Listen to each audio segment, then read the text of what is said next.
Pilar está onde aqui? Pilar, chegou o momento de eu revelar aquelas cartas secretas que o José... Quando Saramago morreu, se é que morrer é um verbo certo, eu publiquei um texto que lembrava um escritor, um amigo, um companheiro.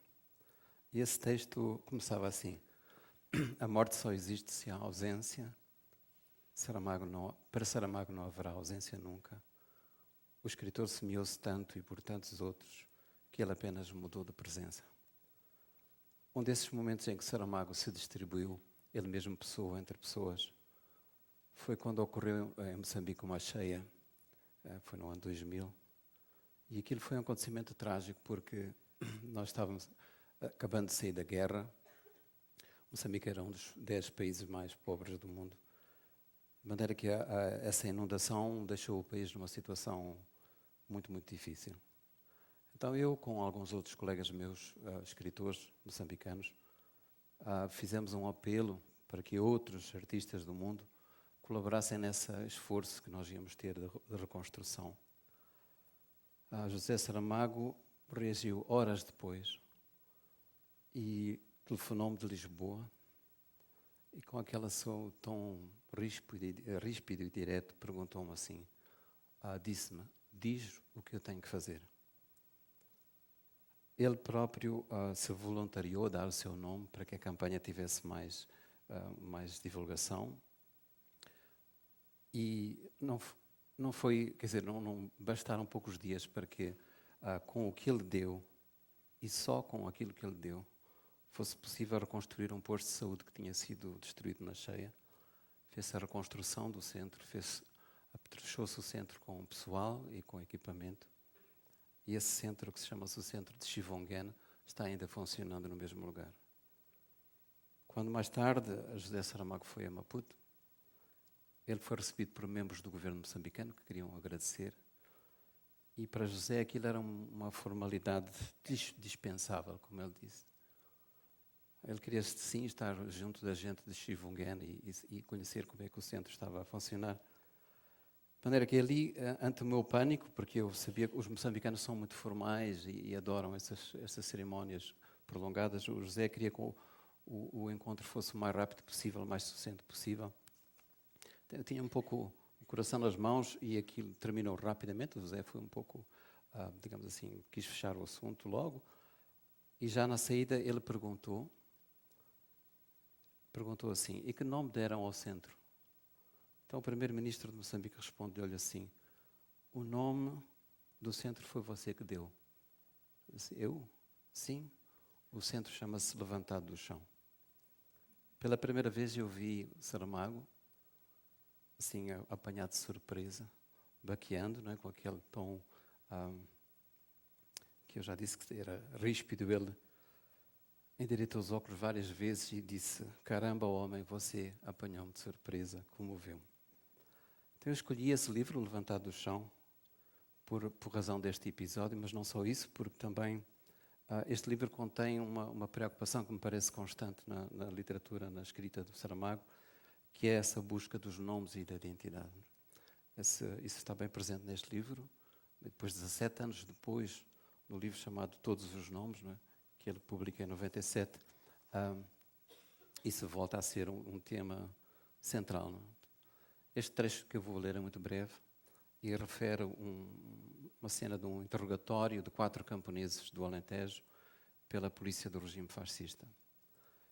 E o que me impressionou, e eu acho que fica bem visível quando mesmo com a minha má leitura, sou um mau leitor, o que fica bem visível é esta aposta, que foi a aposta da vida de Saramago, da escrita e da vida de Saramago, que é dar nome, dar voz àqueles que que pareciam não ter nome, e que neste episódio erguem o seu nome como uma arma contra a brutalidade e a desumanização da polícia.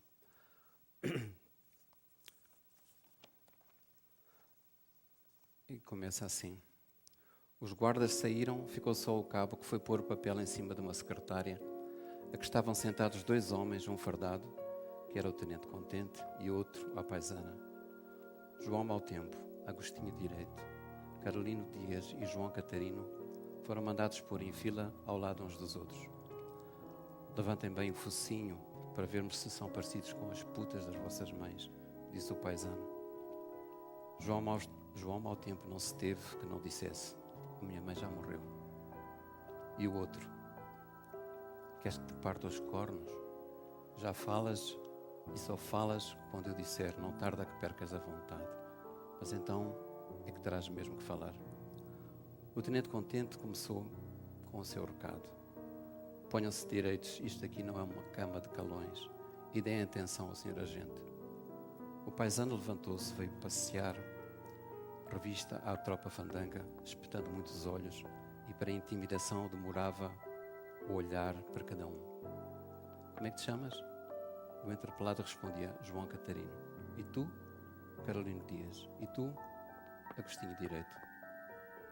E tu és aquele da mãezinha morta. Como é que te chamas? João Mau Tempo. O agente sorriu de regalado gozo. Tens um rico nome, não haja dúvida. Deu de repente 3 passos na direção da secretária, sacou a pistola do coldre, pousou-a violentamente e voltou furibundo aos pobres. Pois fiquem sabendo que não saiam daqui vivos se não vomitarem tudo que sabem sobre esta greve, sobre a organização, quem vos deu as ordens, a propaganda, tudo. Quero aqui tudo despejado e ai de vocês se não falam.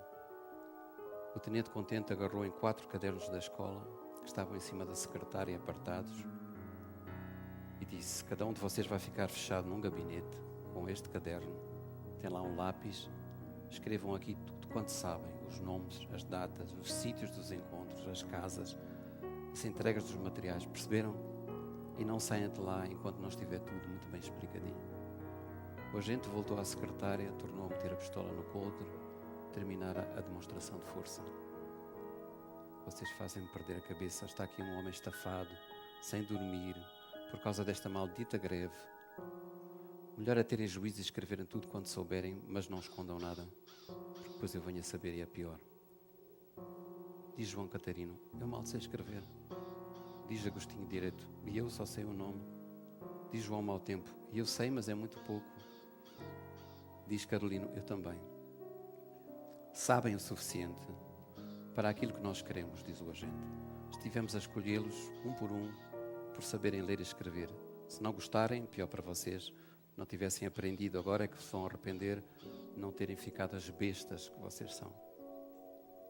Riu o agente da sua graça, riu o cabo mais a praça, riu o tenente tão contente. O tenente dá ordem ao cabo, o cabo diz à praça, a praça abre a porta, saem os 4 bandidos, lá fora estão outros praças, é uma pública praça. E como quem mete porcos nas pocilgas, vão andando pelo corredor, abrindo portas e empurrando para dentro, cada qual com o seu caderno. O Dias, o Direito, o Catarino, o Mau Tempo, essas comalhas, senhor padre, que Deus me perdoe. Há um grande silêncio rumoroso, como todos são, no quartel da guarda. Os homens fechados no casarão gemem e suspiram enquanto não dormem, e mesmo dormindo suspiram. Mas isso é costume de corpos fatigados. É a pontada de quando andava na carvoaria e quis levantar o pau pesado como um raio. Havia de ser hoje. Fazia-lhes um manguito. Será que esta que está a acontecer com os nossos camaradas? Não se ouve nada. Só os passeios das sentinelas lá fora e as horas da torre. Quem dera que este desgraçado moço se calasse. Até faz pensar em coisas ruins. Trancados, os 4 fizeram os mesmos gestos. Olharam em redor. Lá estava a mesa, lá estava o lápis. Parecia uma brincadeira, assim como estar outra vez na escola e ter que fazer um ditado. Não havia era professor para ler e dar nota à lição. O professor tinha que tecer a consciência de cada um. Ela é que ia resolver que as coisas ali se escrevessem nessa letra torta e sofredora. E todos eles, mais tarde ou mais cedo, puseram em cima, na primeira página, na primeira linha, mesmo encostado à dobra, como se quisessem poupar papel. Quisessem poupar papel para o muito que iriam escrever. Puseram um nome. Chamam Agostinho Direito, chamam João Mau Tempo, chamam João Catarino, chamam Carolino Dias. E depois ficaram a olhar tantas linhas até ao fim da página e depois por aí fora até à última. Isto parece uma seara, mas esta foi-se que é a caneta não sei que tem, que não corta, não anda nem para a frente, nem para trás, emperra nesta raiz, esbarra naquela pedra. Ó Senhor, o que é de eu escrever?